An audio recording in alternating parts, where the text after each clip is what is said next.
Mobile phones were first used back in the early 1990s. One of the earlier mobile phones was manufactured by Motorola.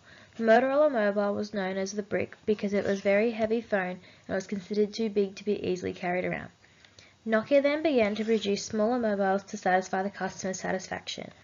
By the end of the 1990s, the Motorola mobile product decreased. By 2008, Nokia was still the dominant market share in Australia, being 71%, while Apple was only at 8.4%. Over a span of 2 years, Nokia began to drop dramatically. By 2010, the market share dropped to 50%, but by 2011 fell to 24.6%, and Apple had risen to the mobile phone market. Apple was originally a computer company but couldn't compete as well as they wanted to in the industry. Apple switched games from designing computers to designing mobiles. Apple mobiles were the new desirable attraction due to the endless functions accessible like HD video calling, 5-megapixel camera with a flash, and many other features. Apple is set to dominate this marketplace for a long time but need to change their designs and technologies to be able to keep up with the changing generations.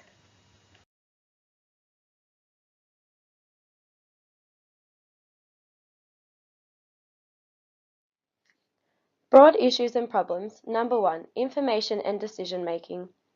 Problem solving is a challenging task for any business. Nokia's data revealed that their market share had declined by 20% over 2 years, clearly depicting an issue. Nokia should have taken advantage of such information and began to problem solve and engage in the decision-making process about how best to resolve this issue. Evidently, their solution was ineffective because further data revealed in the following year that their market share had plummeted to just 24.6%. An example of an effective resolution is Apple's decision to switch production and manufacture mobile phones as opposed to staying in an industry they clearly didn't have competitive advantage in. Number 2. Organization. Both Motorola and Nokia failed to stabilize after their extreme growth periods. There are 4 stages in the organizational life cycle of an organization. Nokia and Motorola were extremely successful in the first 3 stages. 1. Being founded, 2. Rapid growth, and 3. Growing large with success. However, it was the final stage of maturity, in which a company stabilizes after their enormous success, that both companies failed to achieve. Unlike Apple, who at the height of their success continued to release improved versions of their mobile phones, Nokia and Motorola became stagnant and complacent and did not expand or advance their product. Number 3. Control. Market competition is extremely influential on the behavior of organizations. Motorola demonstrated the influence of market control as a negative as opposed to a positive. They received valuable feedback from customers and disregarded it, as opposed to taking it on board and instituting a change. When Nokia presented as a competitor, Motorola engaged in groupthink and dismissed the threat, refusing to keep up with the competition. Whereas Apple acknowledged the strength of their competitor, as well as acknowledging consumer preference and accordingly utilized this information. Number 4. Operations and services management. Gaining and maintaining competitive advantage is essential for organizational survival. The continuous improvement process, ongoing effects to improve products, services, or processes, assist a business in achieving and sustaining competitive advantage. Motorola and Nokia were unsuccessful in maintaining their competitive advantage because they weren't continuously improving their processes and product. Conversely, Apple has continued to maintain their competitive advantage for several years now due to their constant upgrading of the iPhone and their processors. Number 5. Environment and diversity. If organizations cannot meet customer expectations and demands, the consequence is the loss of competitive advantage. The world is a constantly changing environment, and in turn businesses must keep up with these continuous changes and preferences if they wish to satisfy consumers. This is done through continuous improvement of the organization and their products. Motorola failed to satisfy consumers' wants and demands for a more portable and practical phone. Consequently, Nokia took advantage of this and created a slimmer and smaller mobile, ending Motorola's competitive advantage and reign over the mobile phone industry. Ironically, Apple took advantage of Nokia's basic mobile and created a more innovative and versatile phone, which dominated the market. As quoted from the article, change is the only constant, and continuous change is the only method companies can employ to maintain their competitive advantage and satisfy consumer demands. Planning, strategic management, and leading and managing change are not only definite issues, but are the three key issues both Nokia and Motorola failed to address. These three topics will be addressed in further detail in upcoming slides.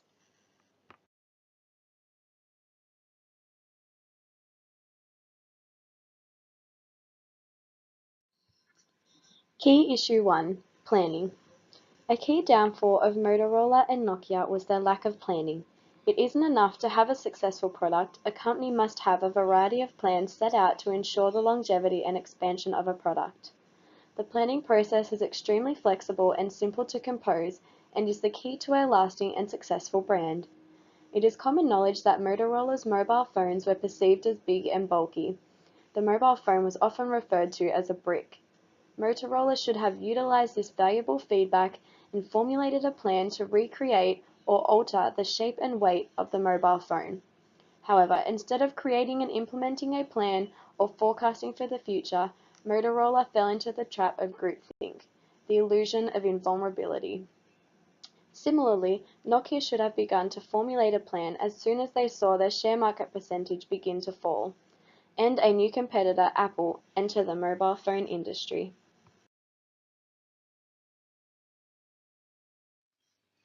Key Issue 2: Strategic Management. Today's global economy has shifted from an oligopoly environment to an environment of hypercompetition. It has an extremely ruthless and endless supply of competitors. Apple is the perfect example of strategic management. The article refers to it as one of the most innovative companies on earth. Apple identified their weaknesses and addressed it by switching games and creating a new product line. They altered their vision and production due to today's competitive environment and expanded their brand, rather than remaining stagnant like Nokia and Motorola. Motorola failed to maintain their competitive advantage in the mobile phone industry by not expanding and evolving like Apple did.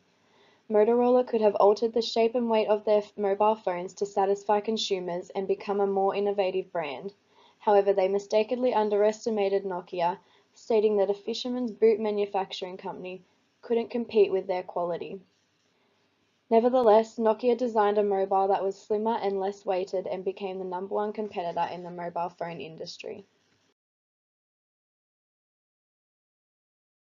Key Issue 3: Leading and Managing Change. Any company's #1 challenge is trying to keep pace with today's continuously evolving market and consumers' continually changing demands. Managing and leading these consistent and hugely influential changes is not an easy task for any business.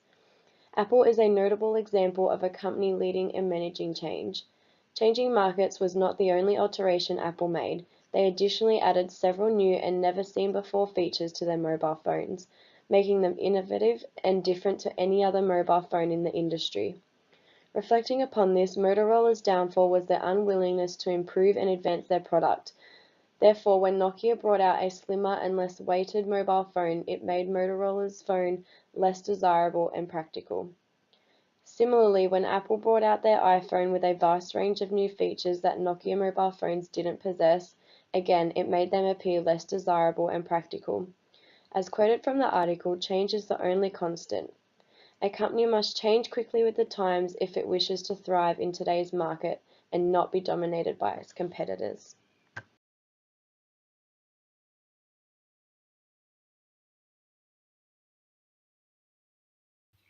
Theory 1: Planning. The planning process involves identifying goals or objectives the organization wishes to achieve. In this process, it formulates strategies to achieve them and outlines resources that are needed to do so. Once this step is achieved, the team will implement, direct, and monitor the progress of the objective until it is completed. Through Nokia and Motorola implementing this process, it will enable both companies to develop technology which will suit their target market's needs, wants, and demands, and enable the companies to stay profitable. Using the SMART model, which stands for specific, measurable, actionable, reasonable, and timeable. Through being specific, The objective or goal needs to be clearly defined so that it will be easy to understand what is to be achieved and what will be considered successful. Measurable, the exact measure must be stated and the objective or goal must be able to be measured through some means. Actionable, ensuring that the business has the correct authority and resources to achieve the goal or objective that has been set. Reasonable, the objective or goal is realistic and can be achieved. Timeable, setting deadlines in order to achieve milestones and progress must be monitored. By implementing this strategy, it will ensure that Nokia and Motorola will stay focused and develop a profitable product to compete against their major competitors, being Apple.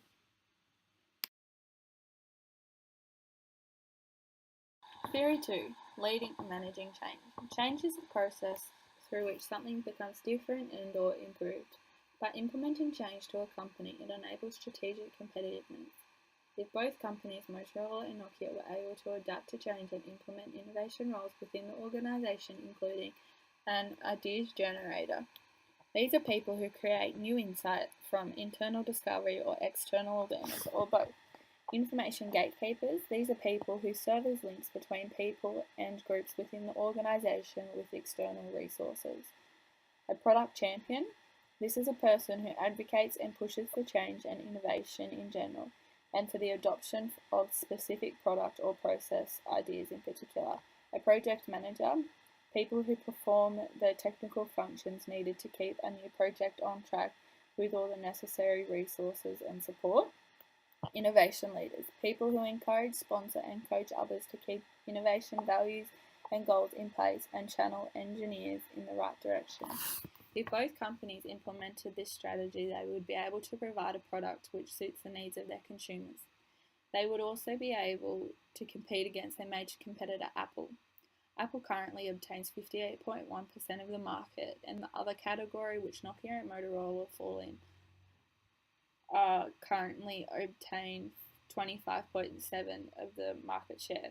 If Nokia and Motorola were to change with the culture of the technology and evolve with the trends, they would benefit in being able to compete against Apple and Samsung, who are the largest market shareholders. Theory 3. Strategic management. Strategic management is a systematic process of setting objectives, analysing the business's competitive environment and internal organisation. It is also evaluating these strategies in order to define management roles and set goals and objectives, which involve steps in order to achieve these goals. Through implementing Hamel's Wheel of Innovation, which involves 5 steps for leading an organisation through imagining, designing, experimenting, assessing and scaling, and Porter's major opportunities for a competitive advantage found in cost and quality, knowledge and speed, barriers to entry and financial resources.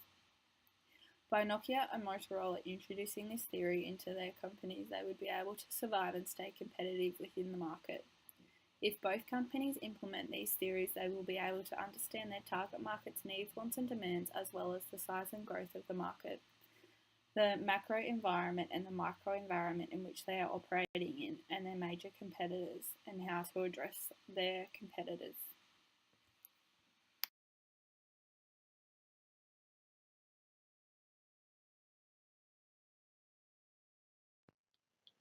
Apple needs to ensure they have efficient planning and strategic management procedures, as well as effectively leading and managing change for them to remain at the top of the market for mobile phones. Planning. There are 5 steps to the planning process, and it is essential for Apple to follow each one. Step 1 is to define your objectives. In Apple's case, this would be identifying what needs to be improved or upgraded with the phone, and this data can be gathered in numerous ways, with the most important being customer feedback and by keeping a close eye on competitors such as Samsung. The second step is to determine where you stand in relation to your objectives. This means analysing where the company stands now and comparing it to where Apple wants to be, whilst identifying strengths and weaknesses of the product. The next step is to develop premises regarding future conditions. This is a prediction of how the market will change, and it is important that potential scenarios are created so that Apple can prepare for problems that may arise, whilst also determining the best possible solution. The fourth step in the planning process is to analyse and choose among action alternatives. After careful analysis and evaluation of various approaches to achieving objectives, Apple must choose the best approach for the company that allows them to achieve their goals as efficiently as possible. The final step is the implementation of the plan and the evaluation of results. Implementing the plan puts into action all the hard work to hopefully achieve the objectives successfully. It is vital that Apple also reviews their plan to ensure that it can be improved upon for next time.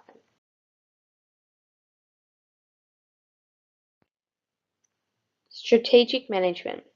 Apple must implement strategic management within their company to be able to lead and manage change. As demonstrated in the diagram, there are two key elements: formulation and implementation.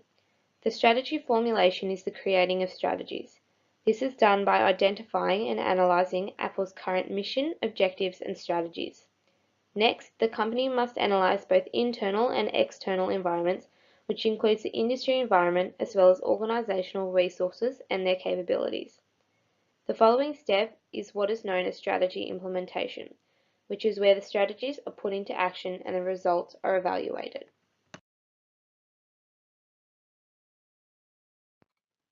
Leading and managing change. Apple must be a learning organization which has the following environment: a provision of learning spaces, a willingness to experiment, mistakes are seen as an opportunity to learn, a celebration of diversity, a truly shared vision, and rewarding learning. To be continuously innovative, the company may follow what is known as Hamel's Wheels of Innovation, which is a 5-step process. The first step is imagining. This means creating new possibilities and ways of doing things, as well as possibly reinventing old ideas. The next step is designing. This is where the new concepts are tested in numerous ways, whether it be through peer discussion or building prototypes. The third step is experimenting, where new ideas are tested for their financial efficiency as well as practicality. The fourth step is assessing. This is where both strengths and weaknesses are identified and the potential markets, costs, and benefits are all considered. The final step is scaling. This is where the company prepares for and implements new ideas.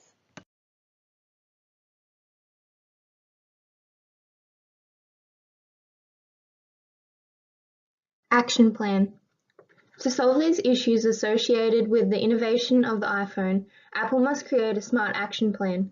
To successfully be an innovative company, Apple must consider 3 strategies: planning, strategic management, leading, and managing change, through which it can correctly implement their product into the market.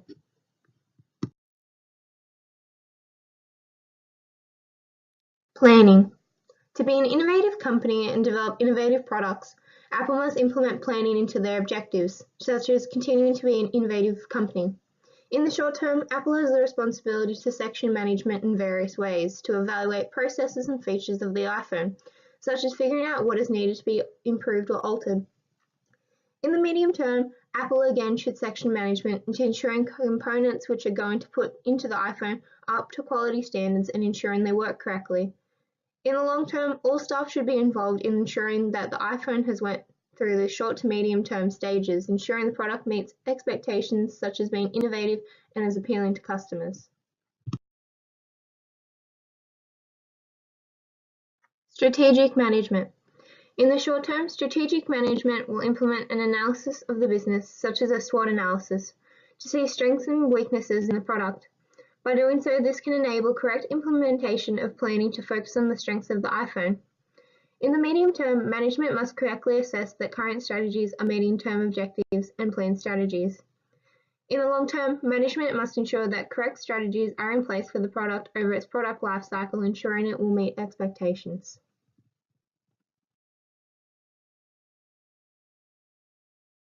Leading and managing change. To further maintain being an innovative company, leading and managing change is of crucial importance.